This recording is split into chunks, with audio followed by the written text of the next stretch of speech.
Halo semua, pada video ini kita akan mengulas siapa itu Isa Al-Masih dan saya akan mengulasnya berdasarkan bukti sesuai dengan apa yang tertulis di dalam Al-Quran. Sumber ayat-ayat Al-Quran yang saya kutip berasal dari situs kemenak.go.id. Jadi ini adalah situs resmi Kementerian Agama pemerintahan kita. Oke, sekarang kita mulai ya. Siapakah Isa Al-Masih? Di dalam Al-Quran, surat 3 ayat 45 dikatakan bahwa Isa adalah putra Maryam. Di dalam surat 3 ayat 47, tertulis bahwa Maryam tidak bersuami. Jadi Isa tidak mempunyai ayah, tidak ada silsilah ayah Isa di dalam Al-Quran. Siapakah Maryam? Di dalam Al-Quran surat 66 ayat 12, dikatakan bahwa Maryam adalah putri Imran. Siapakah Imran? Di dalam Al-Quran surat 3 ayat 33, dikatakan bahwa Imran adalah orang yang keluarganya dipilih oleh Allah. Apa maksudnya keluarga yang dipilih oleh Allah? Di dalam Al-Quran surat 19 ayat 28, tertulis bahwa Maryam ibu Isa adalah saudara Harun. Siapakah Harun? Di dalam Al-Quran surat 7 ayat 142, surah 28 ayat 34, tertulis bahwa Harun adalah saudara Musa. Ya, saudara Musa, kamu tidak salah dengar, Harun saudara Musa. Jadi Isa adalah anak Maryam tanpa ayah, cucu Imran, keponakan Harun, keponakan Musa. Penjelasan tentang keluarga Isa yang berdasarkan Al-Quran adalah seperti ini. Apabila ada penjelasan lain tentang keluarga Isa, sumbernya pasti bukan dari Al-Quran atau hanya tafsir. Jika teman-teman membaca Alkitab, teman-teman pasti langsung tahu bahwa ada yang berbeda antara silsilah Yesus dengan silsilah Isa. Yesus mempunyai ayah yang bernama Yusuf dan ibu yang bernama Maria. Yusuf dan Maria adalah keturunan Raja Daud yang berasal dari suku Yehuda. Sedangkan Musa yang mempunyai saudara bernama Harun, saudari bernama Miriam, ayah yang bernama Amran, berasal dari suku Lewi. Yesus berjarak puluhan generasi dari Musa. Zaman Musa kira-kira 1600 tahun sebelum zaman Yesus. Oleh karena itu kita harus memeriksa lebih lanjut siapakah Isa yang ada di dalam Al-Quran. Al-Quran adalah kitab suci seluruh umat muslim. Seluruh umat muslim percaya bahwa Al-Quran adalah wahyu dari Allah melalui Nabi Muhammad. Al-Quran dijaga oleh Allah. Al-Quran di seluruh dunia sama dan tidak berubah. Tidak ada satu kesalahan pun di dalam Al-Quran. Di dalam Al-Quran, surat 4 ayat 82 dikatakan bahwa jika Al-Quran bukan dari Allah, maka akan banyak pertentangan di dalamnya. Jadi, jika ada satu ayat di dalam Al-Quran yang salah, berarti seluruh Al-Quran salah. Jika Al-Quran salah, umat muslim sudah gak punya lagi pegangan iman sama sekali. Jadi jika Isa yang dimaksud oleh Nabi Muhammad adalah Yesus, berarti silsilah Isa yang di dalam Al-Quran salah. Sedangkan Al-Quran tidak mungkin salah kan? Al-Quran adalah wahyu Allah melalui Nabi Muhammad. Mana mungkin Allah yang maha tahu tidak tahu tentang silsilah Yesus kan?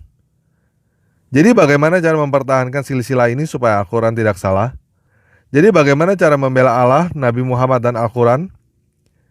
Jika kamu memperdebatkan silsilah ini dengan umat muslim, maka kamu akan mendapatkan salah satu atau semua jawaban seperti ini. Yang pertama, kamu tidak paham Al-Quran. Al-Quran terjaga, tidak berubah, dan tidak mungkin salah. Yang kedua, Alkitabmu yang salah. Alkitabmu sudah korup. Yang ketiga, orang zaman dulu biasa memanggil nama dengan julukan leluhurnya.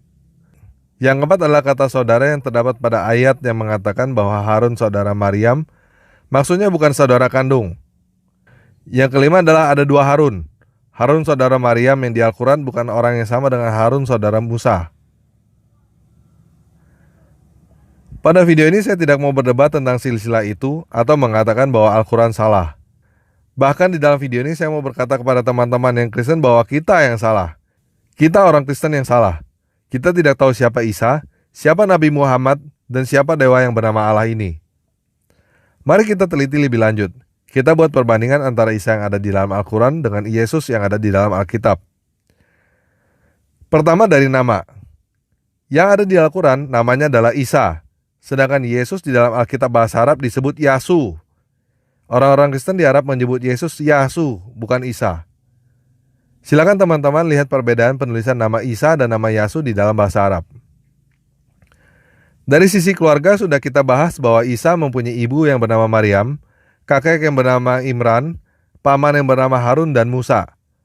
Sedangkan Yesus mempunyai ayah yang bernama Yusuf, ibu yang bernama Maria, kakek dari ayah bernama Yakub, kakek dari ibu bernama Yoakim. Jadi Isa dan Yesus berasal dari keluarga yang berbeda. Di dalam Al-Quran surat 19 ayat 23 mengatakan bahwa Isa lahir di bawah pohon korma, sedangkan Yesus lahir di kandang domba. Teman-teman, apakah ada yang pernah mendengar klaim bahwa Yesus meramalkan kedatangan Nabi yang bernama Ahmad? Teman-teman tahu klaim itu berasal dari mana? Dari Al-Quran, bukan dari Alkitab. Tepatnya di Al-Quran surah 61 ayat 6. Di situ dikatakan bahwa Isa meramalkan kedatangan Nabi yang bernama Ahmad. Sedangkan kita tahu bahwa tidak ada ramalan tentang kedatangan Nabi Ahmad di dalam Alkitab. Yesus tidak pernah meramalkan kedatangan Nabi yang bernama Ahmad. Malahan di dalam Alkitab Yesus meramalkan kedatangan para Mesias palsu dan para Nabi palsu. Kita juga tahu dari para saksi mata bahwa Yesus mati disalibkan dan bangkit dari kematian pada hari yang ketiga. Tetapi Al-Quran surah 4 ayat 157 mengatakan bahwa Isa tidak pernah mati disalibkan. Jadi orang yang diceritakan di dalam Al-Quran ini mempunyai nama yang berbeda, berasal dari keluarga yang berbeda, lahir di tempat yang berbeda, mengajarkan hal yang berbeda, dan mati dengan cara yang berbeda. Sekarang apakah udah jelas teman-teman? Sampai di sini apakah ada teman-teman yang Kristen yang masih mau mengatakan bahwa Isa adalah Yesus? Apakah teman-teman yang Kristen sudah bisa melihat betapa bodohnya kita bila kita mengatakan bahwa Yesus adalah Isa? Jika teman-teman ada kenalan saudara-saudari Kristen lain yang masih berpikir bahwa Yesus adalah Isa, tolong share video ini kepada mereka supaya mereka juga tahu siapa itu Isa. Sekarang kita ulas lebih lanjut.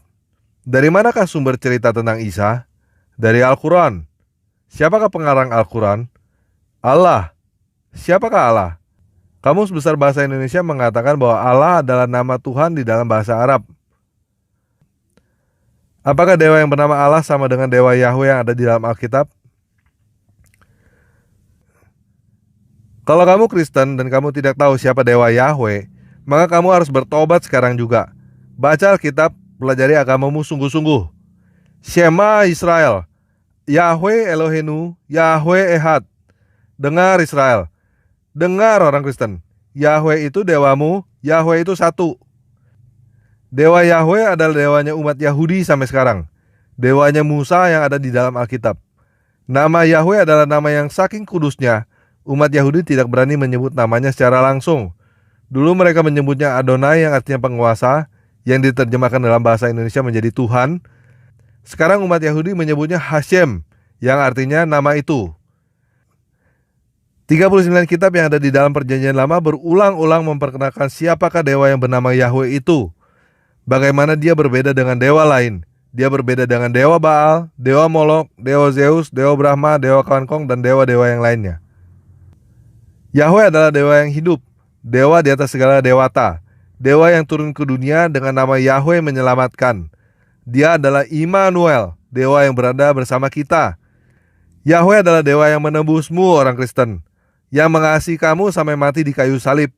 Sang Bapa, Sang Mesias itu sendiri yang kamu kenal di dalam nama Yesus Kristus. Yahweh berkata bahwa kita adalah anak-anaknya. Sedangkan Al-Quran surat 112 ayat 3 berkata bahwa Allah tidak punya anak. Yahweh mengasihi dan memberkati orang-orang Yahudi sampai hari ini.